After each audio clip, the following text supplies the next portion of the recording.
네, 이 코로나19 사태 속에 그야말로 이 하루하루를 버티고 있는 사람들, 바로 자영업자들입니다. 지금을 코로나 보릿고개라고도 부른다고 하는데요. 오늘 집중 인터뷰, 이들의 이야기를 들어보겠습니다. 한국외식업중앙회 대전 대덕구 지부 정상목 지부장 나왔습니다. 지부장님 어서 오세요. 네, 안녕하세요. 예, 지금 대전 대덕구에서 20년 가까이 삼겹살집을 운영하신 걸로 알고 있습니다. 네, 지금 코로나 상황, 한 단어로 표현한다면 뭐가 나올까요? 절망이라고 보죠. 절망이요? 네, 맞습니다. 왜 그렇게까지 좀 단어가 나오는지 지금 뭐 예를 들어서 신뢰가 안 된다면 저희가 뭐 매출의 변화를 좀 여쭤봐도 될까요?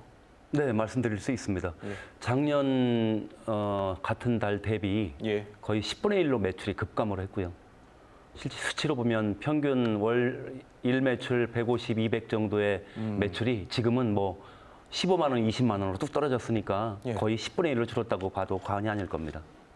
그 정도면 예전에 하루에 월 뭐 100, 150, 하루에 100, 150이었으면 장사가 꽤 됐다고 150, 볼 200 수 있겠네요. 잘 되는 편이었죠. 예. 예. 직원도 많이 쓰셨을 것 같은데 지금 상황은 어떻습니까? 지금 7명이었던 직원을 예. 2명으로 줄였습니다. 2명이요. 네. 그 정도로 심각하죠. 인건비에서 가장 큰 부담을 느끼고 있기 때문에. 네. 매달 장사가 안 돼도 전기료라든지 아니면 임대료라든지 이런 고정 지출도 있을 것 같은데요. 틀림없습니다. 이런 것들은 어떻게 지금 해결하고 계신가요, 그러면? 어느 정도의 고정 매출이 올라와야 되는데 그것이 안 되다 보니까 예. 매월 빠져나가야 될 금액은 빠져나가기 때문에 마이너스는 계속 누적이 되고 있고요. 네. 그것이 3월부터 몇 개월 되면서 정말 적지 않은 돈이 마이너스로 지금 통장에 남아 있습니다. 그러면 마이너스 통장으로 지금 생활을 하고 계신다는 말씀이시네요. 현재는 그렇죠. 사업체를 보면 현재는 그렇습니다. 지부장님의 경우가 특별한 겁니까? 아니면 대체적으로 다 비슷한 상황이십니까? 더 악화될 수밖에 없는 것들이 저는 물론 자가기 때문에 임대료에 대한 부담감은 없습니다. 그렇군요. 그런데 임대료 내야 되는 업주들의 속은 말이 아니겠죠.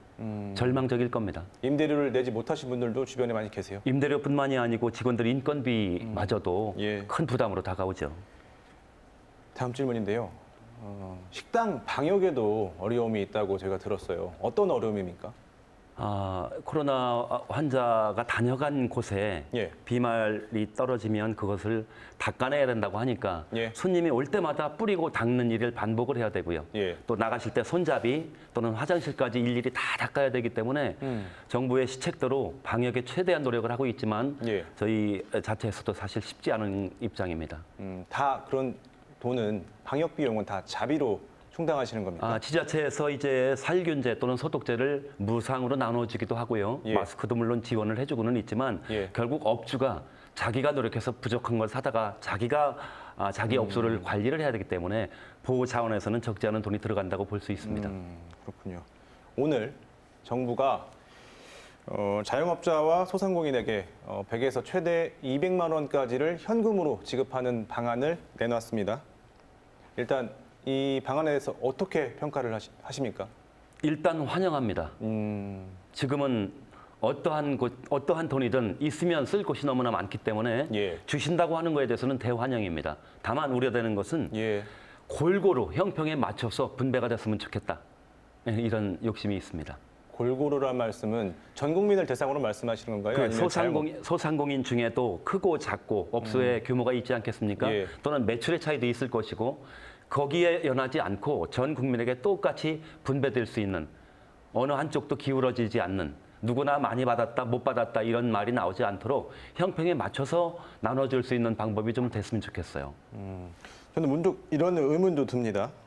이런 생각도 드는데 사실 자영업자들은 일반 시민들이 돈을 쓰고 매출을 올려줘야지 자영업자들이 사는 건데 일단 지금은 전 국민이 아니라 자영업자들에게 돈이 돌아갔습니다.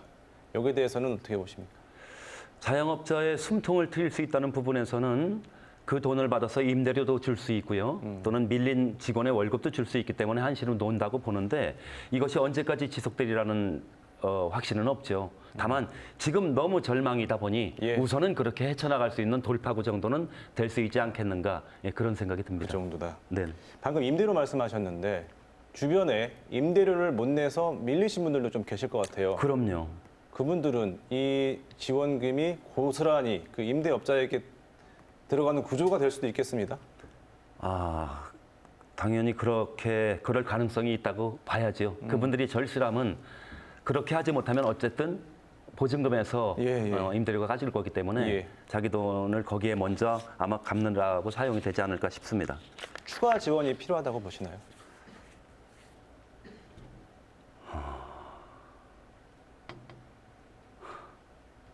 예, 글쎄요. 말씀을 잊지 못하고 계시는데 추가 지원 바라고는 있습니다만은 과연 이것이 나중에 추가 지원이라는 것이 무조건 계속 지원만 받아왔는데 예. 이것을 또 고스란히 소상공인의 부담으로 남지 않을까라는 우려가 사실 있습니다. 갚아야 하는 세금으로 내야 하는 이런 것이 적지 않은 부담감으로 될 수 있습니다. 예.